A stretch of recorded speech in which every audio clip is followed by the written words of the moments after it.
New from Second Sight Films is The Sacrament for 2013, directed by Ty West, a director who I really do enjoy. Released a lot of kind of good movies, and this was one that I always kind of meant to get to, and I just never quite managed it. But now Second Sight have released this awesome package. I dove straight into this tale that is almost aping on the Jonestown Massacre.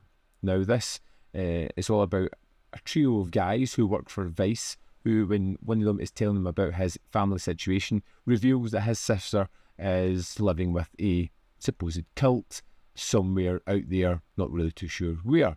And as he's in contact with her, he is invited out to this place, and he decides to bring his two friends along to kind of create a documentary about these people who are living off the grid.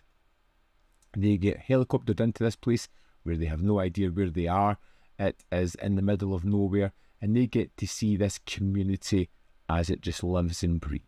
Our soul, that man has a way of speaking, a way of making you just feel better, and I never felt that way before.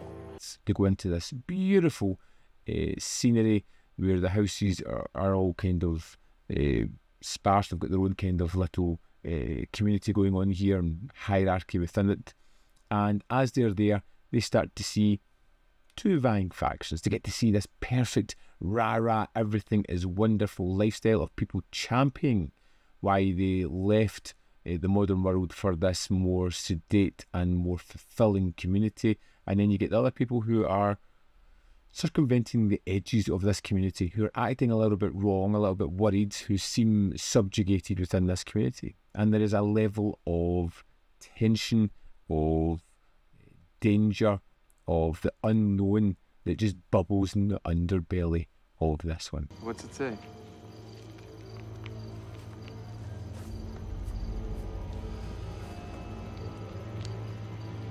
Now you have some great performers, some great actors here. We have Joe Swanberg, AJ Boeing, we have Amy Semietz, all terrific actors, and I really like them in pretty much everything I've seen them in. And it's that kind of community aspect that a few of these have as they get there. It's the quiet moments where they're just talking through situations, things that have happened throughout the day, as they start to add up all the little inconsistencies to reveal something that is kind of unsettling. And it's the mystery that's driving the characters forward. They want to discover what's happening, and as the viewer, myself watching this, I wanted to see where it was going to lead as well. It's an idyllic situation, scenery, the people, everything seems wonderful, but these guys are going to scratch below the surface a little bit. And it's all led by this wonderful character, Father, as he's known. And he has this wonderful sequence where he conducts an interview with the documentarians who are there in front of all the community.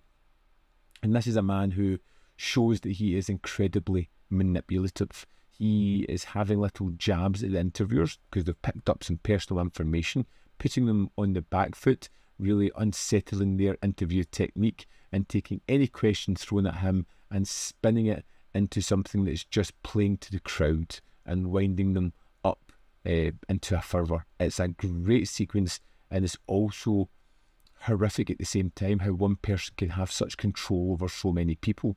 We built this place from the ground up. This is our community, and you being our visitors, it is just as much yours. That's what we believe in. This was a really great film. I loved the mystery aspect of it. I loved the situation of these three men who slowly come to realise that in a place they may not want to be, and there is no way of getting out of this if anything goes south, which of course we know is going to at some point. There is this whole darkness here, this projection of everything being wonderful and the dream lifestyle, but there is a very dark underbelly here that comes to the forefront as the movie moves on. It leads up to a really kind of tense and impactful finale, which I thought was just terrific. Now, I really enjoyed The Sacrament. I was drawn into the story in here. The performances were great, the setting was fantastic, and the tale it's telling was, I thought, really captivating. I enjoyed this a hell of a lot. I would recommend picking it up. It's one I will go back to and watch again. Really well done. Let's have a look at the extras on this disc. Here we are in the disc for The Sacrament. Let's go to the extras. We have Indie Guys at Heart, an interview with actor AJ Bowen, which is 30 minutes 18 seconds. He talks a lot about getting involved with the project, how he kind of worked in this world of indie filmmaking and kind of knew everybody who was attached to it, or most of the people.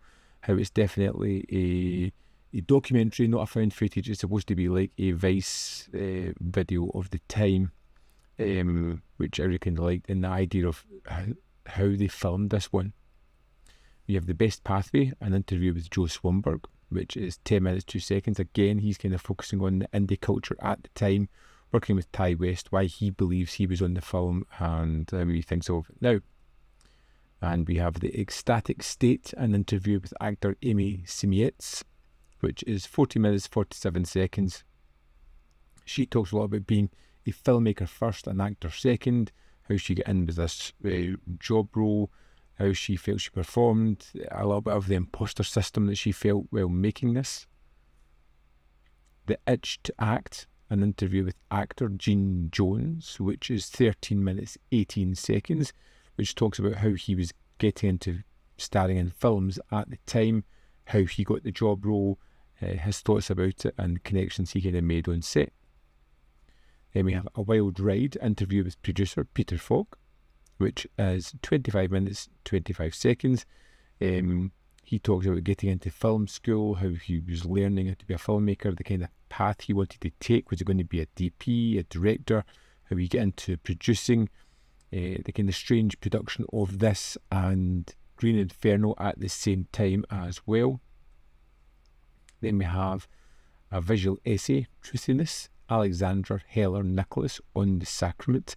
She focuses a lot here on found footage films and the fact that it offers a new tact for horror because it portrays a kind of fake truth narrative towards the viewer.